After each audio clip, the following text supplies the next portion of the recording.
वेणूचा आवाज गोपिकांच्या कानावरती गेला. सुंदर आवाज. ऐका, आवाज जसा कानावर गेला, तुम्ही कशा आता एक एक एक एक एक एक घरून यायला तसे त्या गोपिका येत होत्या. पूर्ण गोपिका यायच्या वेणूचा आवाज सुनला. एक गोपिका दूध काढत होती बाबा. दूध काढता काढता तसंच भांड जाग्यावर टाकून दिलं आणि माझ्या भगवंताच्या दिशेने धावत धावत आली आणि देवाच्या पायाजवळ येऊन बसली. एक गोपिका शेण खूप झालं म्हटली, शेण काढायचंय. शेण काढू लागली, आव बरक्यात हाताने आली देवाच्या समोर. एक गोपिका लेकराला स्तनपान करत होती. हरवून गेलं तिचं मन. लेकराला बाजूला टाकून दिलं आणि त्याच अवस्थेमध्ये माझ्या भगवंताच्या पायाशी. एक गोपिका काजळ लावत होती डोळ्यामध्ये. मेकअप चालू होता. एका डोळ्यात घातलं आणि दुसऱ्या डोळ्यात घालायचं राहिलं. तशीच अवस्था आहे गोपिकांची. देवावर प्रेम करावं असं. सुंदर. लग्नाला मेकअप करून गेल्यापेक्षा या धर्म मंडपामध्ये मेकअप करून येत जा. तिथं पाहणारे वेगळे वेगळे लोक असतात, परंतु इथे पाहणारा जगाचा बाप परमपिता परमेश्वर यानं एकदा का पाहिलं, बाकी कोणच पाहायची गरज नाही. इथे या. काय थट्टा मट्टा करायचंय, मेकअप करायचंय, लिपस्टिक लावा, काजळ लावा, गंध लावा, फाउंडेशन लावा, कॉम्पॅक्ट लावा, लायनर लावा, मस्करा लावा, लॅशेस लावा, काय लावायचं ते लावा. इकडे नाही, इकडे इकडे नसतच. काय यांना कसं म्हणावं, लिपस्टिक लावा, चित्र विचित्र होऊन जायचं. खरंच मेकअप करून 500ची घालायची तर 1000ची घालायची, 1000ची घालायची तर 2000ची घालायची आणि या भगवंताच्या दरबारामध्ये येऊन बसायचं. इथे पाहणारा हाय. परत एकदा सांगते, याने एकदा पाहिलं, बाकी कोणीच पाहायची गरज नाही. आपोआप सगळं होतं. शेण काढत होती भरक्या हातानं, काजळ लावत होती, एका डोळ्यात भरला, दुसरा राहिला, तशीच आली. एक तर मालकाला जीव घालत होती. जीव घालता घालता सायंकाळच्या वेळेला ताटातली चपाती संपली. आवाज दिला, ए चपाती आण बरं. गायब. दिवाळं व्हायचं. कोणाचं? देवाचं. माझ्या संत मीराबाई अशाच दिवाण्या झाल्या होत्या. त्या दिवाण्याला मस्ताने आपण झाल्या होत्या. भगवंताच्या नावाची मस्ती चढली होती त्यांना. आणि खरंच आहे, परमार्थ करावा मस्तीत. लोक म्हणतात आम्हाला पट्टन, तुला तुझ्या बायकोचं पट्टन. ह्या बी म्हणतात त्या बाईचं काय आम्हाला पट्टन, तुला तुझ्या नवऱ्याचं पटत नाही, माझं कसं पटन. पटण्यासाठी नाही, भगवंताला भेटण्यासाठी. मस्तीत करावं भजन. भगवंताच्या मस्तीत तल्लीन तदाकार व्हावं. चला, ज्या अवस्थेमध्ये होत्या ना, एकीचं तर ऐकावं बापा. काय झालं, एक ना असे सासू सासरे देर ननंद भावजया बसल्या होत्या, गप्पा मारणं चालू होत्या. तितक्या धाड दिशी उठली आणि धावत धावत धावत धावत भगवंत ज्या दिशेने निघाले त्या दिशेने निघाले. जाता जाता असं मालकानं धरलं, ओढत ओढत ओढत ओढत आणलं, एका रूम मध्ये कोंडून टाकलं. कुठे निघाली म्हटली, मला सोडून कुठे निघाली. दार लावलं बाबा आणि खिडकीतून पळून गेली. सगळ्या गोपिका, सर्व गवळणी गोपिका आलेल्या आहेत. भगवंताच्या 1000 गोपिका समोर बसल्यात पायाजवळ. भगवंत उभे, बासरी हातामध्ये, तो दीड पाय. कृष्ण कन्हैया देव उभे आहेत. सुंदर बासरी वाजवणं चालू आहे. सर्व गोपिका बसल्या आणि भजनात तल्लीन झाल्या होत्या ना. थोड्या वेळाच्या नंतर भगवंत थांबले बासरी वाजवणं आणि थांबल्याच्या नंतर बाजूला पाहिलं तर पूर्ण गोपिका, सर्व गोपिका बसलेल्या. ऐका, त्या गोपिका होत्या कोण? राम अवतारामध्ये जे वानर आले होते ना सेतू बांधण्याकरता, ते वानर ह्या गोपिका झाल्यात. हा ना, जे ऋषी होते, ऋषी राम अवतारामध्ये भेटलेले, ते सर्व ऋषी गोपिका म्हणून जन्माला आलेले आहेत. एवढंच नाही, जे दगड होते ना मोठे मोठे सेतू बांधलेले, ते दगड सुद्धा गोपिका म्हणून जन्माला आलेले. राम अवतारामध्ये माझे भगवान श्रीकृष्ण परमात्मा एक वचने, एक बाणी, एक पत्नी होते. कृष्ण अवतारात तसं काहीच नाही. सगळं जमतं बाबाला. सर्व गोपिका, आणि ऐका ना, एवढ्या सुंदर दिसायला गोपिका होत्या, पान खाल्लं तर इथून दिसत. एवढ्या सुंदर, तुमच्या माझ्यासारखे नव्हते. प्लास्टर जरी केलं तोंडावर क्रीम पावडरचं, तरी तेवढं सुंदर होणार नाही. अशा होते त्या. आज लग्न होतं, उद्या त्याची त्यालाच बायको ओळखायला येत नाही. काल कशी होती, आज कशी झाली. प्लास्टर उतरलं, कशी ओळखायला येईल? नाही येणार. इकडे काय कमी नाही. पाहायला येताना एकाची चप्पल आणतात, एकाचा बूट आणतात, एकाचा बेल्ट आणतात, एकाचं शर्ट असतं, एकाची पॅन्ट असते, एकाची अंगठी असते, एकाची घडी असते, एकाचा चैन असते, एकाची गाडी असते, तिसऱ्याच पेट्रोल त्याच्यात ओतून निघाला. कमी समजू नका, असंच असतं. दुसऱ्याच्या झेंड्यावर पंढरपूर परिस्थिती आहे सगळीकडे. खूप सुंदर दिसायला, पाहतच राहावं त्या गोपिकांकडे. रक्त वाहायला तर वरून दिसत होता, सळसळ सळसळ वाहायले म्हणून रक्त. एवढ्या सुंदर दिसायला त्या गोपिका. 1,00,000 अप्सरा जरी एकत्र केल्या तरी एक गोपिका तयार होत होती. एवढ्या सुंदर सगळ्या गोपिका बसल्या देवाजवळ. देवाने डोळे उघडले, पाहिलं. देवानी बोलायला सुरुवात केली. काय बोलतायत तर ऐका. भगवंत म्हणतायत, काय ग गवळे नेनो, तुम्ही इथे कशाला आल्या? बघा, बोलवलं यांनीच, बासरी वाजवली यांनी. वर प्रश्न, इथे कशाला आल्या? एवढंच नाही, समोर चला. समोर गेल्याच्या नंतर देवाने हात पाहिली, शेणानं भरलेली होते. शेण काढता काढता आलीस माझ्याकडं. एका डोळ्याला काजळ लावलं, दुसऱ्या डोळ्याला लावायचं राहिलं, तशी झालीस. चपाती होती एकीच्या हातात, मालकाला वाढता वाढता पळाली होती ना. हे कशाला आणलं म्हटले, कशाला आली, कशाला तू माझ्याकडं? पूर्ण गोपिकांना बोलायला सुरुवात केली. म्हटले तुम्ही आल्याच कशाला? भगवंत म्हणताय गोपिकांना, कशाला आल्या तुम्ही? गोपिकांनी असे खाली तोंड घातले आणि पायाने असे माती उकरतायत, अंगठ्याने पायाच्या. खूप सुंदर कथा आहे, तुम्हाला आम्हाला शिकण्याजोगी. ह्याच्यात पूर्ण कथेचा सार असल्यासारखाच आहे. देवाजवळ कसं जायचं, नवीन कथा आहेत, लक्ष देऊ आहे का? गोपिका खाली तोंड करून पाहतायत, पायाच्या अंगठ्यानं अशा माती उकरत आहेत. देव म्हणतात ते काय चालू आहे तसं? इकडं बघा, इकडं माझ्याकडे लक्ष द्या. तुम्ही आल्या कशाला? तुम्हाला कोणी बोलवलं? तुम्हाला कोणी या म्हटलं? अगं, तुम्ही कोणाच्या लेकी आहात? तुम्ही कोणाच्या पत्नी आहात? तुम्ही कोणाची तरी सून आहात? तुम्ही कोणाची तरी नणंद आहात? तुम्ही कोणाची तरी आत्या आहात? विशेष करून तुम्ही प्रत्येक जण कोणाची ना कोणाची पत्नी आहात. आपल्या मालकाला सोडून माझ्याकडे आल्या.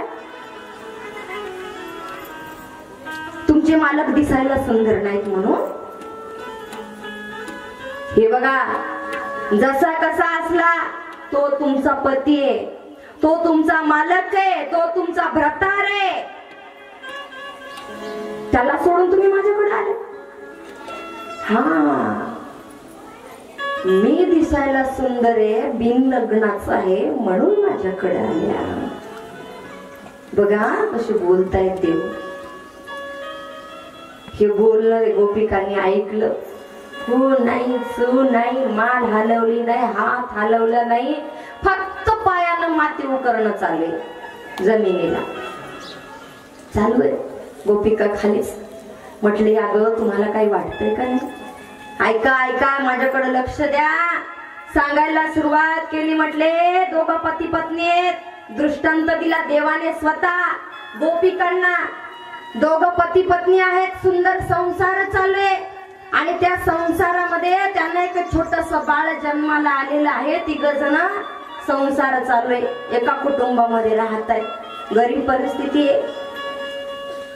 त्या मालकाने शेतामध्ये जावं, दिवसभर लाकडं तोडावे आणि लाकडं तोडून सायंकाळच्या वेळेला ते विकावे आणि विकल्याच्या नंतर जेवढे पैसे येतात त्या पैशामध्ये संसार चालवावा. बिकट परिस्थिती आहे ग. आणि हेच करत असताना एक दिवस असा आला त्यांच्या आयुष्यामध्ये, मालक कार्य करून बाहेरून आले, पैसे आणले, पत्नीकडे दिले. पत्नी अंगणात बसलेली होती, काहीतरी ताटामध्ये निसत आहे. ताट हातामध्ये, त्या ताटामध्ये काहीतरी धान्य आहे. धान्य निसते आणि निसत असताना आता मात्र तिच्या लक्षात आले मालक आलेत, मालक बाजूला बसलेत. पत्नीने उठून घरामध्ये जावं, तांब्याभर पाणी आणावं आणि मालकाला प्यायला द्यावं. मालकाने तहान लागली, घट घट घट घट दिशी पिलं आणि घट घट दिशी पिऊन मालक जागेवरती बसलेले आहे. पत्नीही त्याच्या बाजूला बसलेली, दोघं एकमेकांच्या बाजूला.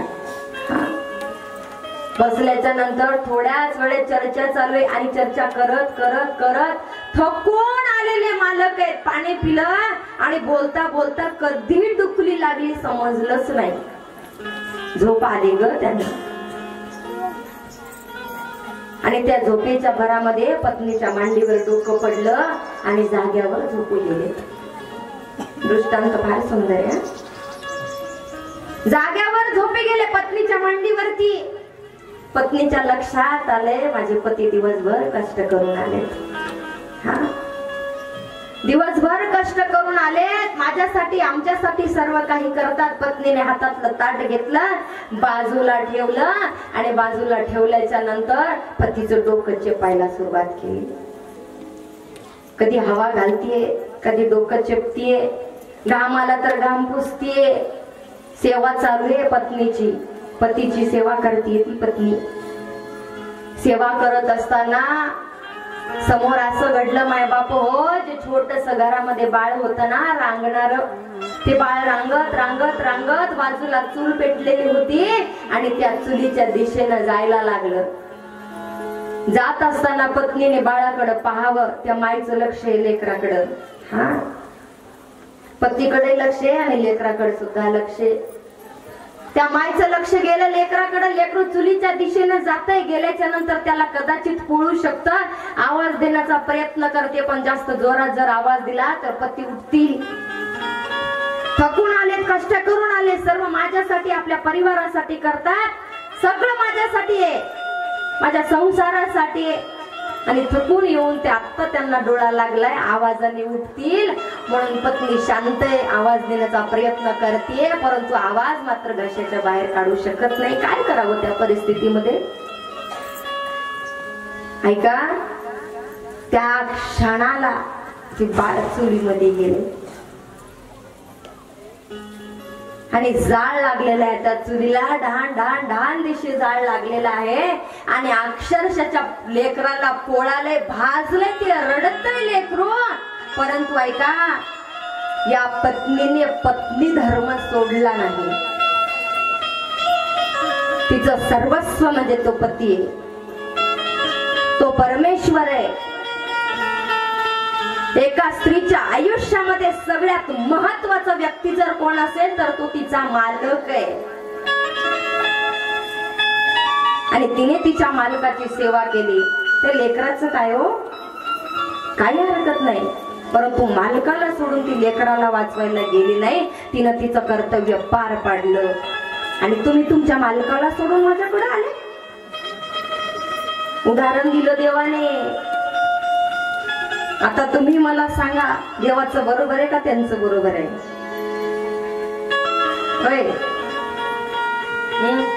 कोणाचं बरोबर आहे? चला, तुम्हाला जरा वयाचा अनुभव जास्त आहे. ढवळे केस. आ कोणाचं बरोबर आहे? देवाचं नाही, चुकीचं आहे. देवाचं चुकीचं आहे. देवाचं चुकीचं असू शकतंय. हा माग देव चुकीचं सांगतील का? अवघड झालं. इकडं मायानं कस काय, तुमचं मत काय? बोला पटपट. घरी बरं बोलत. चला की गिळायला.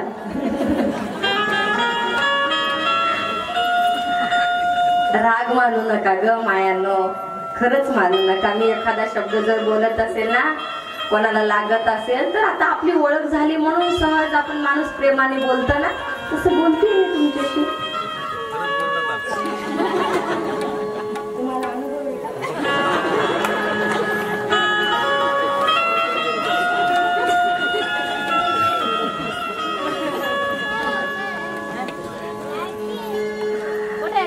कोणाचं बरोबर आहे? देवाचं की त्या पत्नीचं, त्या मालकाचं, का या गोपिकांचं? काय देवाने दृष्टांत दिलाय. हा देवाने दृष्टांत दिला. गोपिका वर सुद्धा मान करून पाहत नाही. काय बोलतायत देव? कानानं मात्र ऐकताय का? थोडा वेळ गेला, तिच्यात एक होती गोपिका माझ्यासारखी बोलणार, बडबड बडबड करणारी. ती आली समोर बाबा, आणि समोर येऊन बोलायला सुरुवात केली. म्हटले देवा, तुमचं बरोबर आहे, तुम्ही दृष्टांत दिला, मला पटला आणि मला आवडला, सगळं तुमचं बरोबर आहे, पण तुम्ही आता माझं ऐका.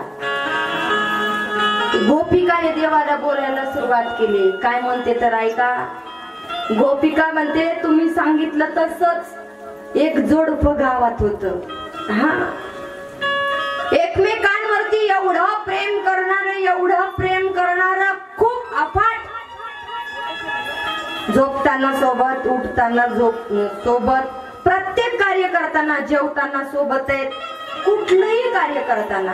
हा पाणी सुद्धा एकमेकांवाचून पित नाही. हा खूप प्रेम आहे एकमेकांवरती, खूप अफाट प्रेम आहे. असं जोडपं घरात संसार चालू होता. कित्येक वर्ष लग्नाला झाले, खूप प्रेम. आतापर्यंत यांच्या आयुष्यामधलं प्रेम कमी झालं नाही. वाढत वाढत वाढत वाढतच गेले आणि वाढत वाढत प्रेम गेलं. परंतु एक दिवस असा आला, योगायोग. काही कार्य करण्याकरता त्या व्यक्तीला, त्या माणसाला, त्या मालकाला गावाच्या बाहेर जायचं काम पडलं. ते पण 1-2 दिवस नाही, 15 दिवस. गोपिकाने दृष्टांत दिलाय, लक्ष देऊ नाही का? गोपिकाने दृष्टांत दिला भगवान श्रीकृष्ण परमात्मांना. 15 दिवसाकरता हे मालक आता बाहेर निघालेले आहेत. निघाले, जात असताना पत्नीने टाहू फोडून रडून बोलावं, मालक तुम्ही बाहेर जाताय. जेव्हापासून आपलं लग्न झालं तेव्हापासून आपण दोघं एकमेकांना सोडून कुठंच गेलो नाही. आता मात्र तुम्ही मला सोडून जाताय. मालक जाऊ नका ना. अगं कार्य करण्याकरता जावं लागेल, विलाज नाहीये दुसरा, कोणाला पाठवू सुद्धा शकत नाही.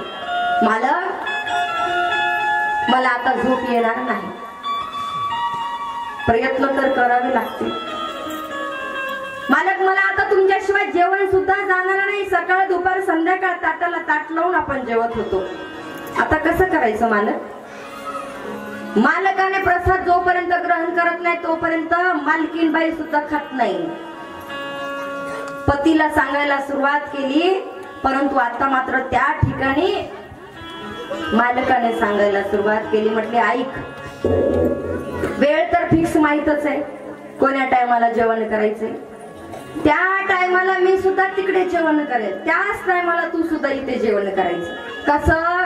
फोटो घ्यायचा. म्हटले फोटो माझा, फोटोच्या समोर ताट ठेवायचं वाढून, ते ताट ठेवायचं, त्याच्या बाजूला तू एक ताट वाढून घ्यायचं, तू पण जेवायचं, फोटोच्या समोर ठेवायचं. त्याच वेळेला, त्याच तासाला, त्याच त्याच मिनिटाला त्या क्षणाला आपण दोघांनी जेवण करायचं. मी पण तिकडं जेवतो, तू पण इकडं जेव. ठरलं. आता सकाळ दुपार संध्याकाळ तिघांचंही जेवण सेम टू सेम चालू आहे. 10 दिवस झाले.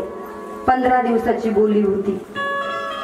10 दिवस झाले मालकांचं कार्य संपलं. 10व्या दिवशी मालक घराकडे वापस आले आणि 10व्या दिवशी मालक घराकडे वापस आल्याच्या नंतर आता मात्र पत्नीने दुपारच्या वेळेला ताट तयार केलंय, फोटो घेतलाय, फोटोच्या समोर ताट ठेवले, तिच्या बाजूला तिने सुद्धा ताट वाढून घेतले आणि घास तोंडामध्ये घालणार तितक्यात आवाज आला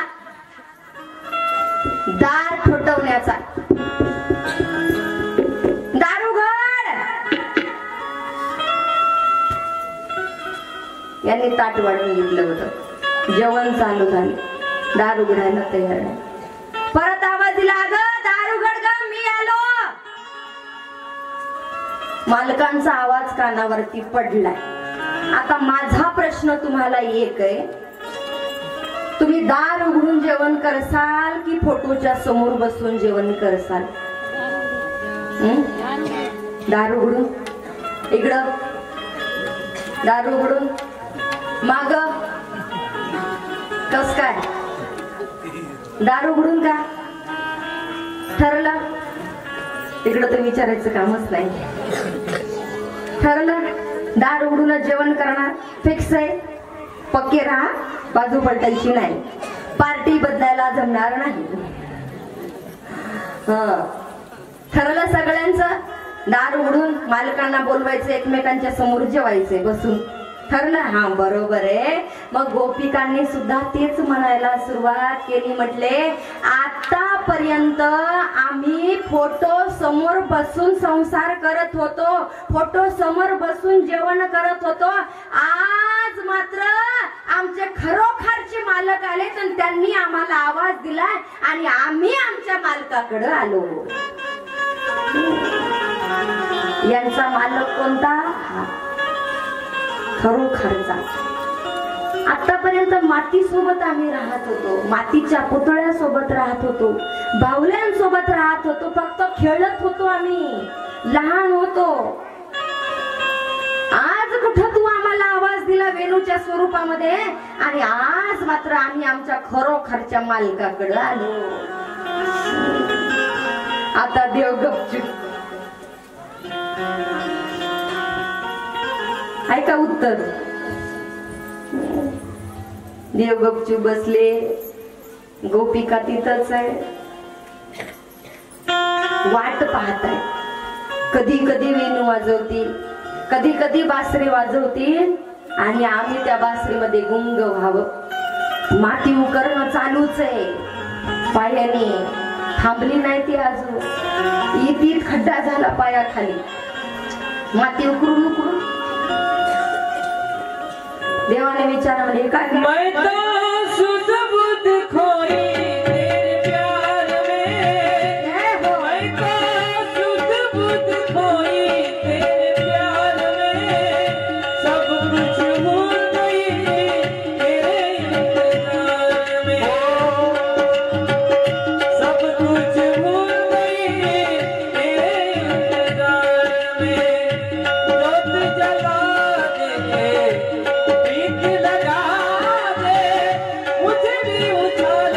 मुरली वाले, ओ बंसी वाले, मुरली वाले, ओ बंसी वाले, बंसी बजा दे, मुरली सुना दे, बंसी बजा दे, मुरली सुना दे, गले से लगा ले, मुरली वाले, ओ बंसी वाले,